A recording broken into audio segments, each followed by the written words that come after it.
the very latest from here at home and across the world. This is Primetime News, live here on News First. I'm Mahina Bongzo. A very good evening. I'm Shayan Silva. As usual, we start off with a look at your headlines. President instructs officials to commence academic activities immediately for students who have qualified to enter universities this year. Minister Dallas Alha-Peruma says that he will take responsibility for every child that did not gain university entrance. The Prime Minister says he will not resign from his position. The head of finance at NARA sent on mandatory leave. The number of students enrolled to the law college increased by 242. And Sri Lanka defeats defending champions England in their first game of the Women's Cricket World Cup. Moving on to the stories in detail now. Secretary of the Judicial Service Commission, Manjula Therukaratne, has been appointed as a supernumerary district judge of Ratnapura. Thereby, High Court Judge Cecil Ratnayaka was appointed as the new Secretary of the Judicial Service Commission.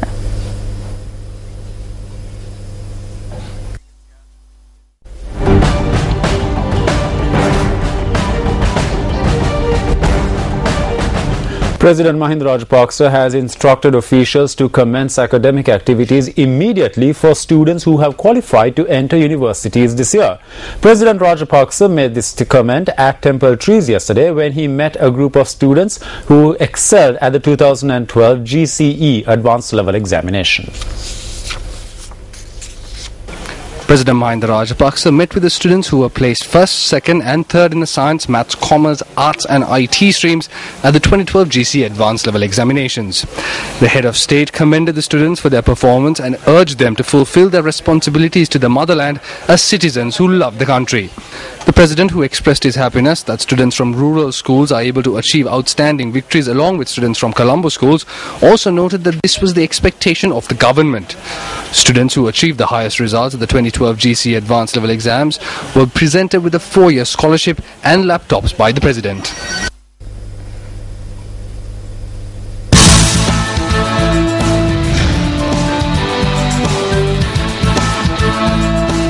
In your developing story tonight, the Sri Lanka Law College has decided to change the syllabus for the Law College entrance exam with immediate effect.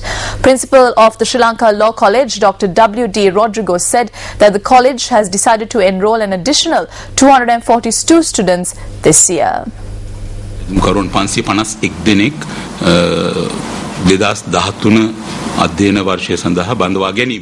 Today we commence registering applicants for the 2013 academic year.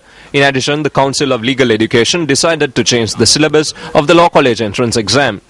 2 examination papers will be set similar to the system that existed before 1999. Accordingly, there will be an examination paper on language and another examination paper on general knowledge and IQ.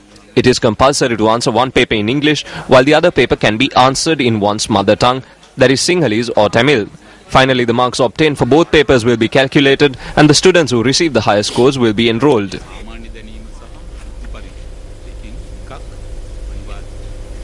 The Inter-University Students Federation says that the government does not have a proper program to increase the number of students who are selected to universities in the country. Convener of the Inter-University Students Federation, Sanjeeva Bandara, expressed this view at a media briefing held yesterday.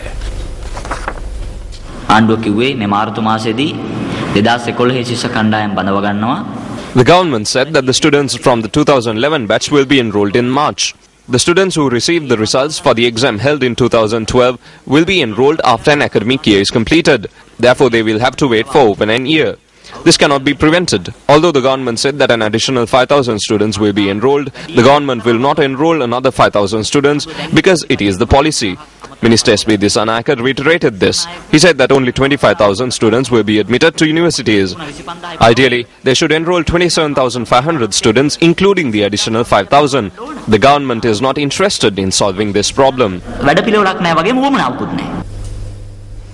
Minister of Youth Affairs and Skills Development Dallas Alha-Peruma says that not gaining university entrance is not a failure in life. The minister expressed this view at a function held in Galle today. ප්‍රවේශය අසමත් වුණා කියලා කියන්නේ ජීවිතය අසමත් වුණා කියන එක නෙමෙයි.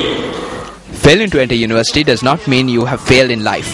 Don't let the child equal this to a failure in life. All these children have a future and we will accept their future. As a minister, I cannot evade a responsibility that was given to me by the President. In another 10 to 20 years, there will be another uprising in this country. Dr. Salah Perumal should be called up as the first defendant because I would not have fulfilled my responsibility. I am prepared to accept it before the country. If not, I will leave politics. I will not remain in politics when I am in a wheelchair. මගේ වගකීම මම ඉෂ්ට කරලා නැහැ. මම සූදානම් රට ඉස්සරහට ආවිල එක පිළිගන්න. එනතන් දේශපාලන ඉවත් වෙලා යනවා. රෝද පුටුවෙන් යන දේශපාලන ඉන්න නෙමෙයි.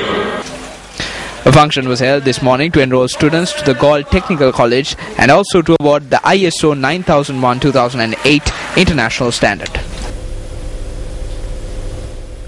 The Supreme Court refused to grant leave to proceed for a fundamental rights petition filed against Mohan Peiris by a customs official, charging that the customs was denied a payment of 619 million rupees by a ship manufacturing company through Peiris's actions as the former Attorney General. This decision was taken by Justices Satya Hettige and Eva Vanasundara. When the petition was taken into consideration in court today, Deputy Solicitor General Shavindra Fernando voiced his opposition, pointing out that it was not a fundamental rights petition. He noted that the resubmission of the petition following the earlier dismissal by the courts had made it impossible for it to be considered a fundamental rights petition.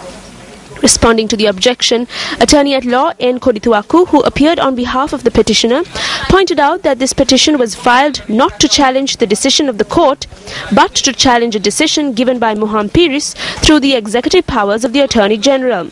The Supreme Court refused to grant leave to proceed and ordered the petitioner to pay cost to the respondent.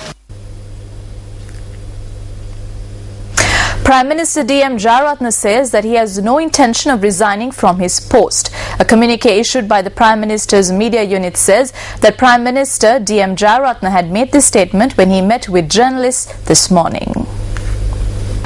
Meeting with a group of journalists at his official residence in Visumpaya, the Premier had said that positions are like coats which can be removed at any time. However, Prime Minister D.M. Jayaratne pointed out that politicians, irrespective of whether they have a portfolio or not, should be committed towards serving the people. Jayaratne had emphasized that as the Prime Minister, he will agree with any decision taken by the President to develop the country. Prime Minister D.M. Jayaratne, who said that he does not believe in retirement, added that every person should serve society until they are physically and mentally capable. Speaking further, the Prime Minister said that the President had not asked him to resign or retire. Farmers island-wide face a constant battle against the land as well as the natural elements. However, a group of farmers in the Bintana area are facing uncertainty not due to natural causes but due to a risk of losing their traditional Chena cultivations. This scenic Kurakan cultivation provides us with hope of self-sustenance in terms of food. However, the eyes of these individuals who toil in the hot sun each day to produce this crop have a sense of foreboding. Farmers who survived on Chena cultivations in 5 villages in Bintana, including Madapota and Kandabadayaya in the Padya Talava area in Ampara, are facing a risk of their Chena cultivation being taken over for rubber cultivation.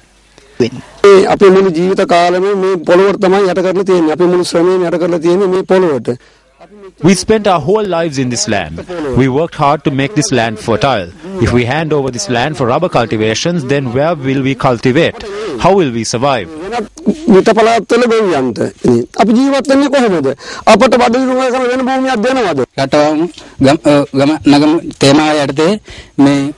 They gave us seeds under the Apivavamu Ratanagamu theme. If we give this land over to rubber cultivators, then where will we cultivate? The farmers say that it is difficult for them to lead their daily lives if attention is focused on rubber cultivations, which would take nearly 7 years to yield a harvest. Our staple food is grains, but if the rubber industry moves here, then we will have to say our staple food is rubber. Attempts made by News First to obtain a response from the Padya Talava Divisional Secretariat proved futile. The lives of these farmers who battle the elements on a daily basis to make a living depends on the decisions of these officials. Inclement weather severely affects the lives of the farmer community. Over 500 acres of paddy fields destroyed when the Kulek tank broke its bank. The paddy fields in the Rajaratta have become sand pits. The paddy fields in Dambulla too face the same fate. Farmers of the Parakumpura area in Madiririya are deprived of cultivating in the Yala and Maha seasons. 300 farmer families affected. 34 houses in Gataluava, Bingiriya destroyed by floods in December. It has been 2 months since the floods wreaked havoc in these areas, but those affected are yet to receive relief. Shouldn't these individuals be provided with food and a roof above their heads if they are to supply rice for the country? Why are officials unable to provide relief for these individuals? The United National Party convened a media briefing today in Colombo. I want to say something on corruption because the latest report that has come from Transparency International this week has looked at defense expenditure in 80 countries around the world, and they have categorized them between A and F, and Sri Lanka falls into the E category, which means high level of corruption. Now we spent 280 million rupees on our defense and urban development budget, while we spend on social welfare of Samurdhi only 9 billion, 9 as opposed to 280. Transparency International report says that there is no transparency in these procurements.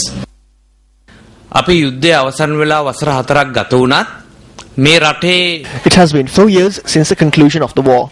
However, now there are doubts whether the development expected by the people is actually taking place. Our investments have not reached the level that we expected. Roads, anicuts, roundabouts, bridges are constructed by the army. Militarization has become an issue for the investors. Today businesses are operated by the army. It is the army that builds hotels. It is the army that takes forward the programs to develop the city. This militarization will not encourage the investors.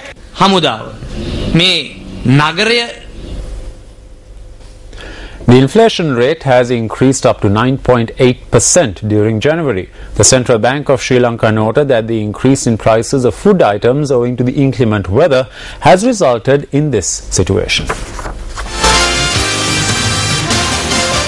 The inflation rate, which stood at 3.8% in January last year, has now increased to 9.8% this January. When compared to December, the increase in the prices of vegetables, fish, dried fish, coconut and certain varieties of fruits have resulted in the increase in the inflation rate in January. The CBSL also points out that the increase in petrol and gas prices have also contributed towards the high inflation rate. However, the aim of the CBSL is to maintain the inflation rate of this year at below 10%. වම්බටු 150යි carrot 250යි උද්දාමනය ගිහිල්ලා හිටනේ 10ට යටින්. Prices of brinjal stand at 150 rupees while carrots stand at 250 rupees. You can't even think of eating those. The inflation rate is just below 10%. When the petrol prices were increased last time around, it cannot be seen from this inflation rate. Therefore, we cannot accept this 9.8% inflation rate. Now the government is attempting to say that there were floods and a drought before, which resulted in the increase in vegetable prices. It is a complete lie. I have the daily vegetable prices of the past 8 years. Today's newspapers carried a full-page advertisement on market prices and my market prices. Market එකේ මේකයි මේ වම්බටු එක මගේ වම්බටු එක මේකයි. Market එකේ අලගෙඩිය මේකයි මගේ අලගෙඩිය මේකයි. අරුණ පිරිසුත් දැන් ගොවිතැනින් අයින් වෙන ප්‍රවණතාවයක් තිබෙනවා. There is a tendency of our youth moving away from farming. I think that it is because the necessary background for this does not exist. We know that the vegetable prices around 2 weeks ago severely affected the public. Something I always say is that it is not necessary to grow leeks for 2 consecutive seasons. We should provide this information to the farmers. When all farmers grow leeks, the prices reduce. This constantly happens to the farmers of Nooraliya. I clearly say that as a government, we should pay more attention on the life standards and cost of living of the public. රජයක් වශයෙන් අපි මීට වඩා අපි අවධානය යොමු කරන්න අවශ්‍යයි.